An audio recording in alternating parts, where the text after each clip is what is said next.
मत बोला करो। तुम्हारे घर में यदि कोई आ जाए तो उस मेहमान को तुम ये समझ लो कि मेरे प्रभाव से नहीं आया है, भगवान ने भेजा है। मेरे प्रभाव से कोई मेहमान नहीं आया है, भगवान ने भेजा है। यदि तुम्हारे दरवाजे पर कोई भिखारी भी आ जाए तो ऐसा मत समझना कि ये भीख मांगने आया है। प्यारे, जो भी तुम्हारे पास श्रद्धा हो उससे दे दो और ये महसूस कर लो कि भगवान ने भेजा है। किसने भेजा है?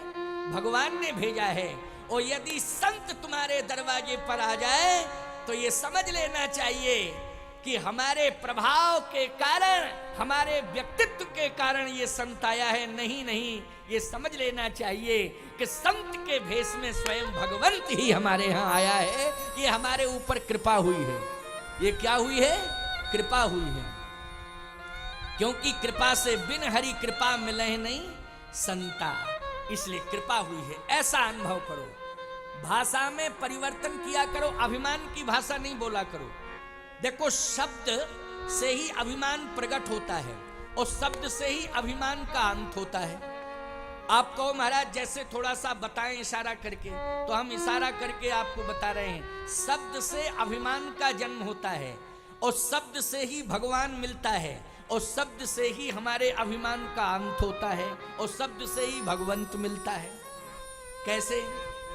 जैसे यहां इतने लोग बैठे हैं, काफी लोग इकट्ठे हो गए हैं, हजारों की संख्या में बैठे हैं।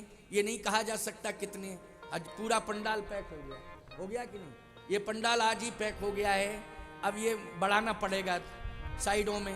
पहले ही दिन की ये स्थिति है, लास्ट तक हो गया पैक। लेकिन याद रखना, जो भी लोग यहां आए हैं वो मेरे प्रवचन से, आज के प्रवचन से बोलना सीख लें, उस शब्द के मर्म को सीख लें और अपने व्यक्तित्व को सुधार लें। कैसे? जब भी कथा सुन के जाओ यहां से, आज जाओ, कल जाओ, परसों जाओ, बराबर सुनना। आज ही जाओ, लोग तुमसे पूछेंगे क्यों गए थे? हां गया था। फिर वहां बहुत सारे लोग थे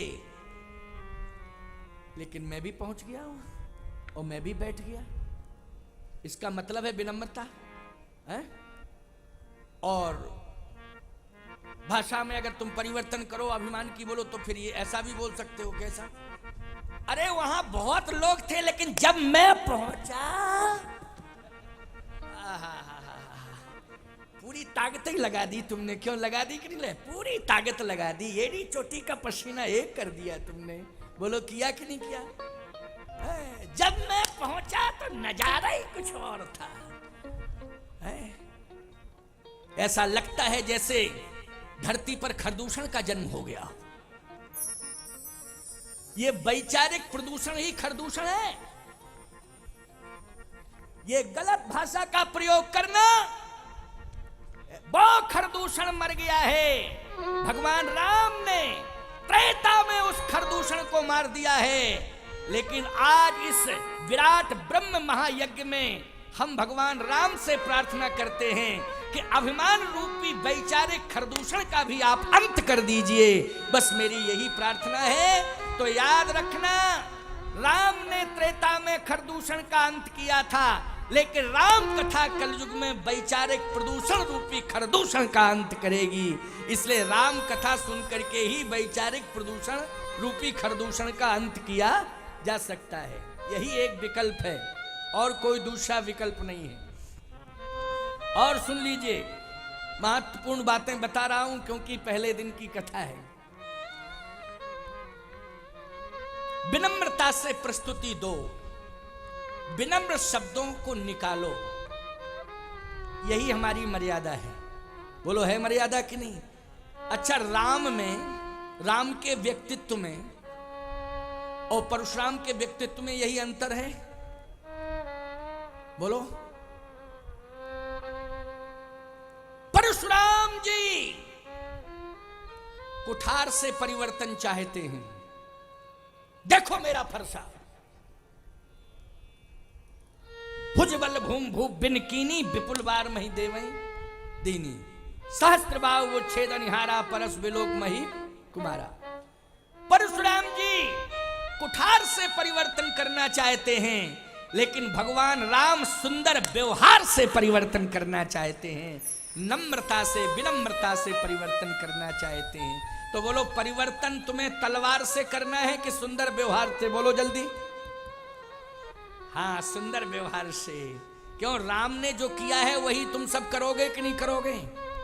हाँ, सबने कहा महाराज वही करेंगे, मानना पड़ेगा वो तो। राम जी ने रघुवंश में जन्म लेकर के ये पूरे संसार को मर्यादा दी कि नहीं दी? इसलिए सुंदर विनम्रता का व्यवहार होना चाहिए, शब्दों में विनम्रता होनी चाहिए। वो शब्द ब्रह्म बन जाएगा और तुम्हारा कल्याण कर देगा। आज विनम्रता से वो शब्द निकले कुंभज ऋषि की वाणी से।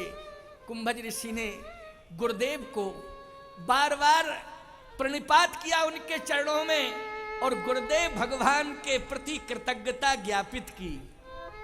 किसने की? कुंभज ऋषि ने। कहा, आपने अगर ज्ञान न दिया होता तो भगवान शिव का दर्शन नहीं होता। और सम्मान करने लगे शंकर जी का। सती जी बोली, देखा आपने, जिस वक्ता की कथा सुनने आ रहे हो आपको देखते ही सरेंडर हो गया। अब कथा क्या सुनाएगा? कथा क्या सुनाएगा? हिम्मत है कथा सुनाने की?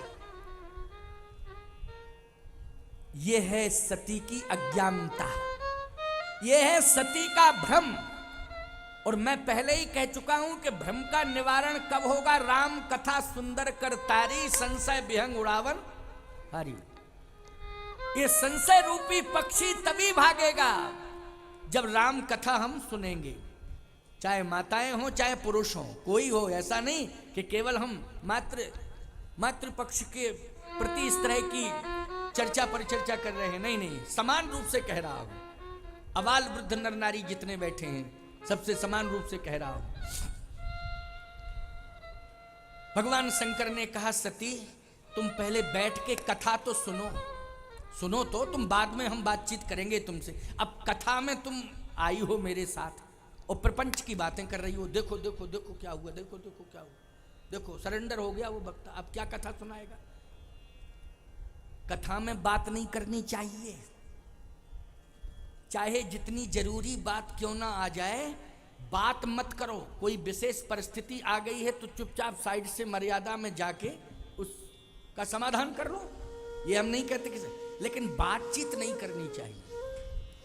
बात करना अपराध है। देखो कितने प्रकार के अपराध है, जरा सुनते जाओ। इतने प्रकार के अपराधों से बचना। जिंदा आदमी को जला देना पाप है। सुनते जाओ, नोट करते जाना डायरी में। जिंदा आदमी को जला देना पाप है और मुर्दे को न जलाना पाप है। मुर्दे को न जलाना पाप है और जिंदा आदमी को जलाना पाप है। समझ गए हो कि नहीं? हाँ, आपने कहा ठीक समझ गए। अपनी नारी से प्यार न करना पाप है और पर नारी से प्यार करना पाप है। प्यारे, पर नारी पैनी छुरी मत कोई लावे अंग, रावण के 10 सिर गए पर नारी के संग। इसलिए इस पाप से बचना चाहिए। अच्छा, आप कहोगे और याद रखना, कीर्तन में ना बोलना पाप है। कीर्तन में ना बोलना पाप है।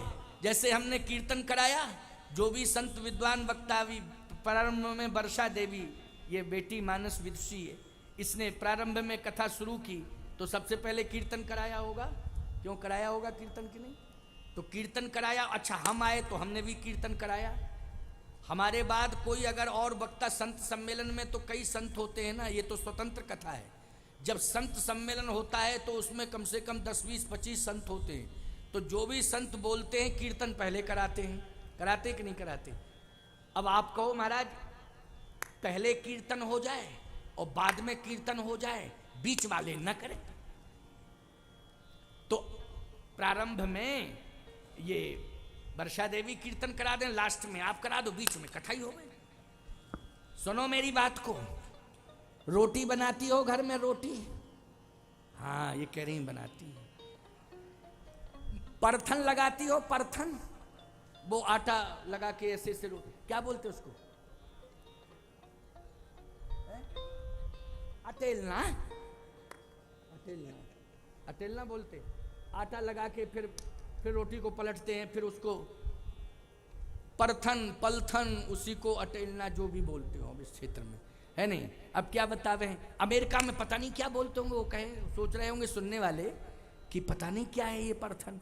परथन होता है रोटी तवे में लगे ना, तवा में लगे ना, उसमें आटे का सम्मिश्रण किया जाता है, सूखे आटे का, और फिर उसको बेली जाती। लेकिन माताएं ये सोच लें कि पहली रोटी में परथन और लास्ट की रोटी में परथन लगाए, बीच की ऐसे ही,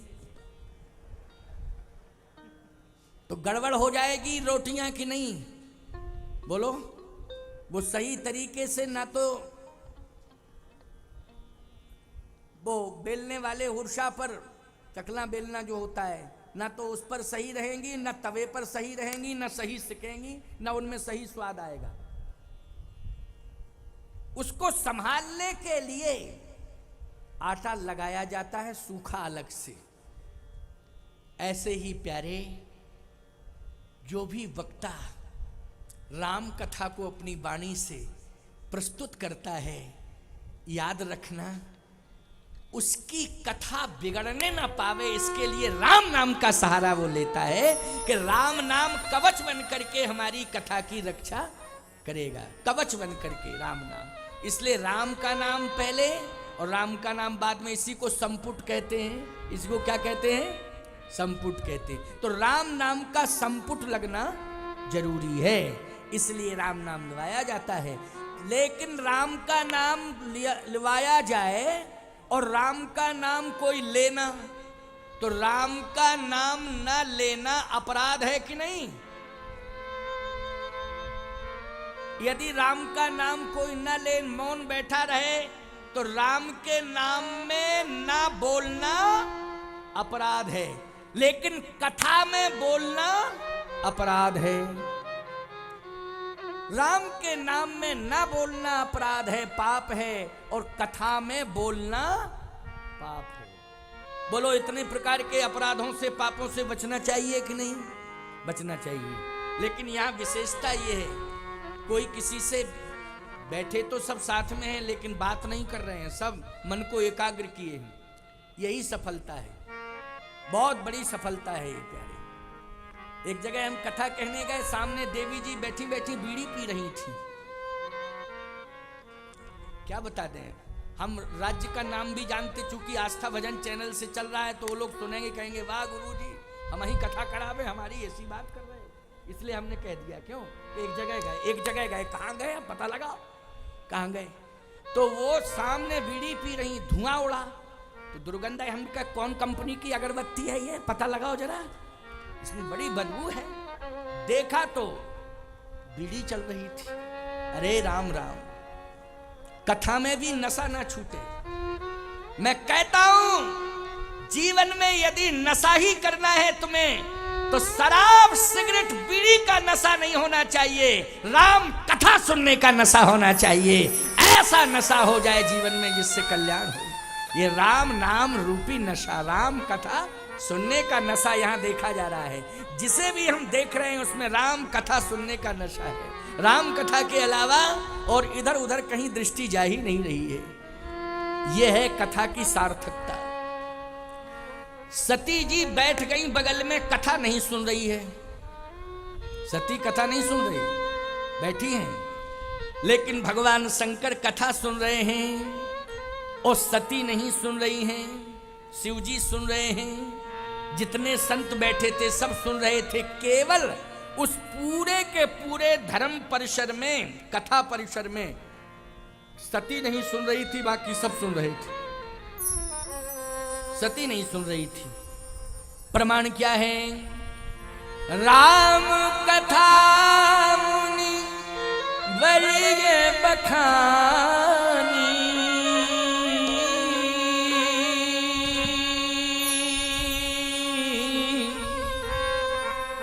सुनी महेश परम सुख मान, सुनी महेश परम सुख मान। अच्छा, अगर सती ने कथा सुनी होती तो रामचरितमानस में ऐसा लिखा होता, राम कथा मुनि वर्ज वखानी, सुनी महेश सती सुख मानी। क्यों भाई? सुनी महेश सती सुख मानी। लेकिन सती ने कथा नहीं सुनी, भगवान शिव ने कथा सुनी और सुख मिला। लेकिन सती ने कथा नहीं सुनी। अब जब नहीं सुनी तो नहीं सुनी, क्या किया जाए? अब कथा पूर्ण हो गई। कथा जब पूर्ण हुई, भगवान शिव जा रहे हैं। शिव जी को सम्मान मिलने लगा, बढ़ गया सम्मान शिव जी का। क्योंकि जब शिव जी चले थे, एक बार त्रेता जुग माही, शंभु गए कुंभज सिपाही। शंभु कथा सुनने के लिए शंभु गए, तो शंभु में 2.5 अक्षर है। क्यों? शंभु लिखो शंभु, तो शंभु में कितने अक्षर हैं? 2.5 अक्षर है। अच्छा, साथ में कौन जा रही हैं? संग सती जग जननी भवानी, संग सती जग जननी भवानी। कितने अक्षर ही अक्षर है? क्यों? सती हैं, बोले जग जननी है, भवानी जग जननी। 5 अक्षर। जग जननी में क्या अक्षर हो गए? जग में 2, जननी में 3, 3 2 5, 5 अक्षर हो गए। सती में 2 अक्षर, भवानी में 3 अक्षर और जगजननी में 5 अक्षर। बोलो अक्षर अक्षर बढ़ते गए कि नहीं बढ़ते गए? कथा सुनने जा रही थी तब, और शंकर जी जा रहे हैं तो 2.5 अक्षर शंभु। एक बात आपको और बताएं, अन्यथा नहीं लेना। पति पत्नी दोनों जा रहे हों, दोनों साथ में जा रहे हों, क्या कथा ही सुनने आ रहे हो, यहीं आ रहे मान लो, महाकाल धाम डुवासरा में ये विराट ब्रह्म महायज्ञ में आ रहे हैं पति पत्नी। अगर देखने वाले देख रहे हैं, वो कोई पूछ देखने वालों से, क्यों ये कौन जा रहे हैं? बोले ये तो सुजान सिंह जा रहे हैं। सुजान सिंह। बोले वो साथ में कौन है? अरे बोले वो शांति देवी, उनकी पत्नी का नाम। बोले शांति देवी। देखो किसी का नाम सुजान सिंह शांति देवी हो तो अन्यथा मत लेना, है नहीं?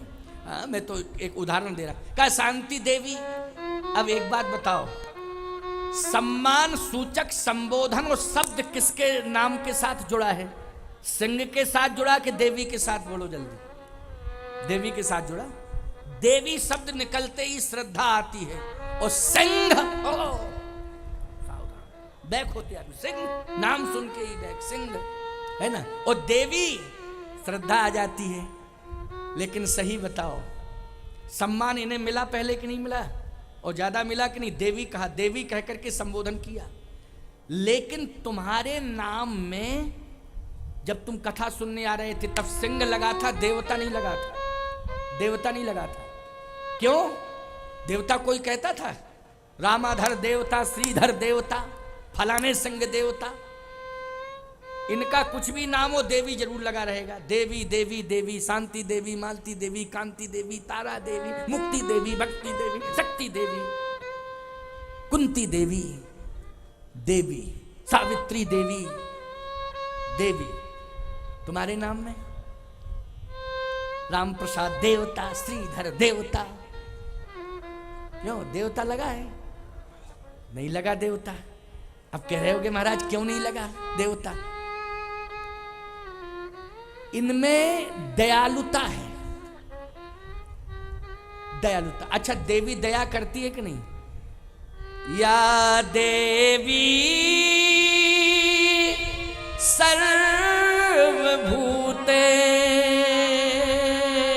सर्वभूतेषु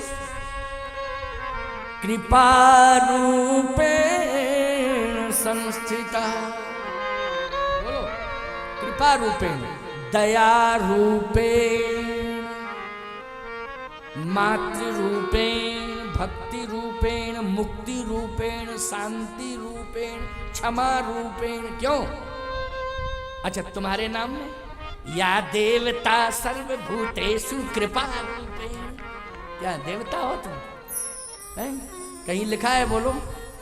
देवी इनके नाम में, कृपा है इनके अंदर। अगर कोई इनके सामने पहुंच जाए, मुझे भूख लगी है, भोजन होगा, भोजन दे देंगी, और नहीं तो सूखा राशन पानी, आटा दाल चावल लोग बना लेना, पा लेना, कहीं ले जाओ जाओ। और तुम्हारे सामने बाबूजी भूख लगी, आगे बढ़, दिमाग खराब करने चले आते सुबह सुबह से, आगे बढ़। दूसरा मिला, बाबूजी भूखा, आगे बढ़, दिमाग खराब करने चले आते। तीसरा मिला, आगे बढ़, कितना आगे बढ़ेगा? हिमालय से टकरा के मर जावे कि हिंद महासागर में डूब के मर जाए, कितना आगे बढ़ेगा बोलो? लेकिन एक घर पहले घर में ही कोई पहुंच गया तो उससे संतुष्टि मिलेगी। किसके द्वारा? देवी के द्वारा।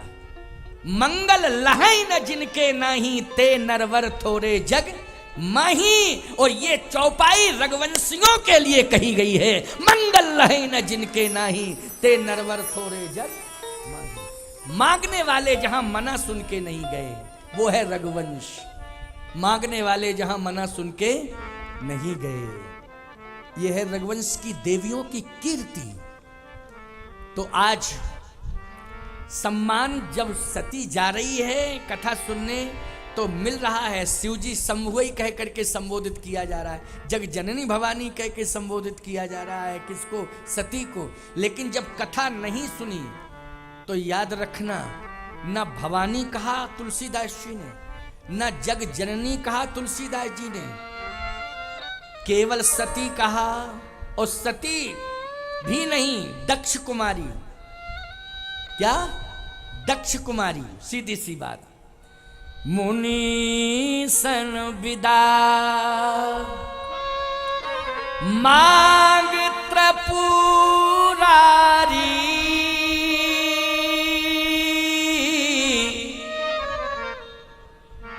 मुनिसन विदा मांग त्रिपुरारी। बोलो सम्मान बढ़ गया शंकर जी का, त्रिपुरारी। लेकिन सती चले भवन संग दक्ष कुमारी। बोले अब तो त्रिपुरारी के साथ दक्ष कुमारी जा रही है, जगजननी भवानी नहीं जा रही है, केवल दक्ष कुमारी जा रही है। दक्ष कुमारी का मतलब है चतुर चालाक की बिटिया है। चतुर चालाक बाप की बेटी बिटिया जा रही है, यही संकेत है। बोलो है संकेत कि नहीं? आजा बोलो भाई, पिता को भी बदनामी मिल रही है कि नहीं मिल रही है? इसलिए मैं कहता हूं संस्कार देकर के, चाहे बेटी हो चाहे बेटा हो, संस्कार देने का संकल्प लो।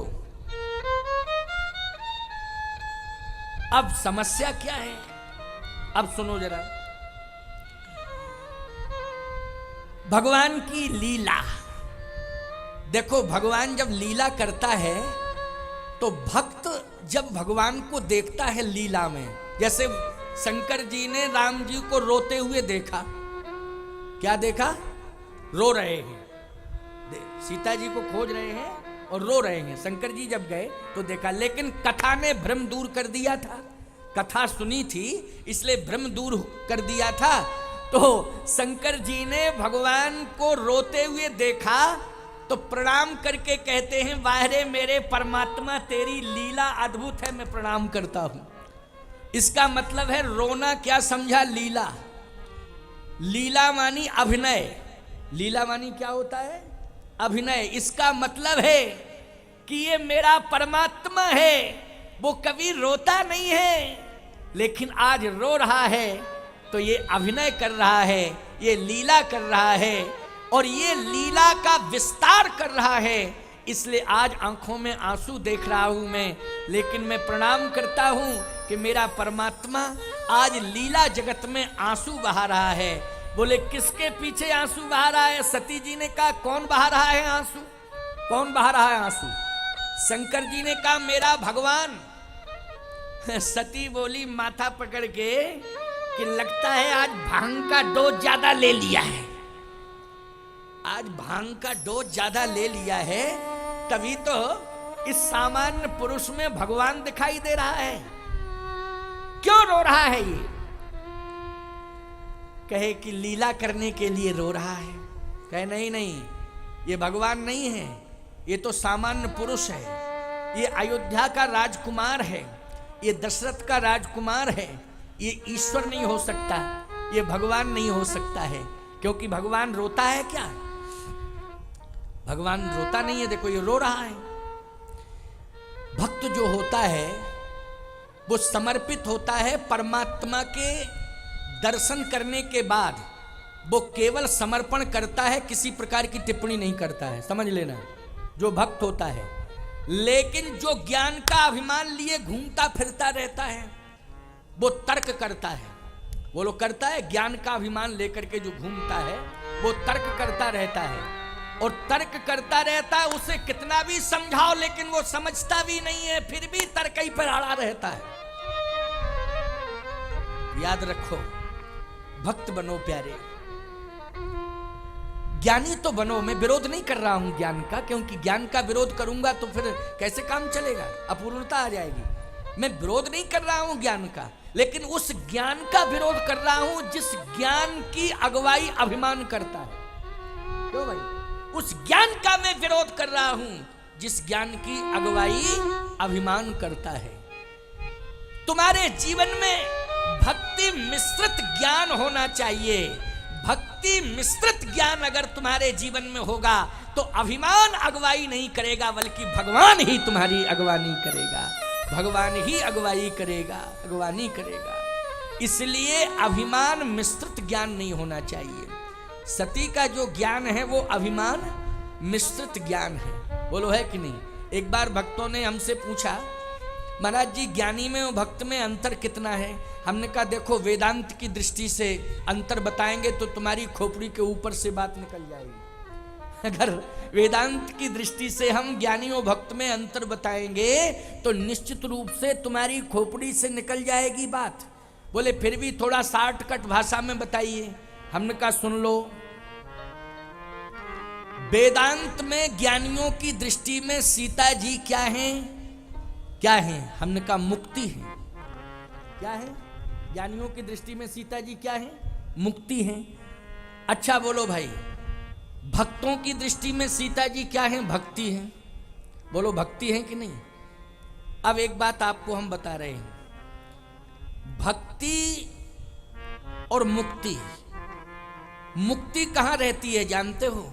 मुक्ति बैकुंठ में रहती है। और मुक्ति जो अपने जीवन में चाहते हैं वो आवागमन के बंधन से मुक्त हो जाते हैं। क्यों भैया? यही अर्थ है ना मुक्ति का, कि आवागमन के बंधन से मुक्त हो जाते हैं जो मुक्ति चाहते हैं। आप कहोगे महाराज तो हमें तो मुक्ति ही चाहिए, आवागमन के बंधन से हम मुक्त हो जाएं। मैं कहता हूं कि तुम मुक्ति की चाय मत रखो, मुक्ति तो आगे पीछे घूमती फिरेगी। तुम भक्ति की डिमांड करो। किसकी डिमांड करो? भक्ति की डिमांड करो। तो भक्ति से क्या लाभ होगा? मैं दावे के साथ कह रहा हूं कि भक्ति से ये लाभ होगा, मुक्ति वाले को बैकुंठ में भगवान के पास जाना पड़ता है, और जिसके पास भक्ति होती है बैकुंठ से उतर करके भगवान को उसके पास आना पड़ता है। ये अंतर है। बोलो है अंतर कि नहीं? अब बताओ, तुम बैकुंठ जाके हो या अटकना चाहते हो कि भगवान को उतारना चाहते हो? बोलो, भगवान को उतारना चाहते हो। और ऐसी भक्ति इस धरती पर रघुवंशियों ने की है कि बैकुंठ से भगवान को धरती पर उतार दिया है प्यारे। ऐसी भक्ति तुम रघुवंशियों ने की है प्यारे। इसलिए साधारण भक्ति नहीं है ये, सामान्य भक्ति नहीं है। भक्ति का बहुत बड़ा प्रभाव है। तो आज सती जी को भ्रम हो गया और वो भगवान को भगवान मानने के लिए तैयार नहीं है। भगवान शिव ने बहुत समझाया कि देखो ये भगवान है, क्या भगवान के थोड़े लक्षण ही बता दो। शंकर जी ने कहा देखो थोड़े से लक्षण बता रहे हैं, अगर तुमको मानना हो तो मान लेना, नहीं तो कोई बात नहीं, और नहीं मानोगी तो फिर हम अंत में यही कहेंगे हुई है वही जो राम रच राखा को कहे तरक बढ़ावे शाखा। फिर तो यही हम कहेंगे। और शंकर जी बाद में यही कहे देखो इतना अंतर है जीव और ब्रह्म। बहुत अच्छी बात है, इसको सुनना। शंकर जी समझा रहे हैं, किसको समझा रहे हैं? सती को समझा रहे हैं। जीव और ब्रह्म में यही अंतर है। क्या अंतर है? जीव की कहानी दुख से शुरू होती है। सती, जीव की कहानी जगत में दुख से शुरू होती है और अंत में चिंता में समाप्त हो जाती है। बहुत महत्वपूर्ण बात है। अच्छा बोलो, जीव की कहानी इस जगत में दुख से शुरू होती है कि नहीं? जब जीव जगत में आता है तो हंसते हुए आता है कि रोते हुए?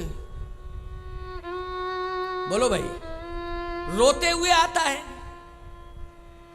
जब तुम आए जगत में, जगत हंसा तुम रोए। क्यों भाई, कहा गया कि नहीं कहा गया? जब तुम आए जगत में, जगत हंसा तुम रोए।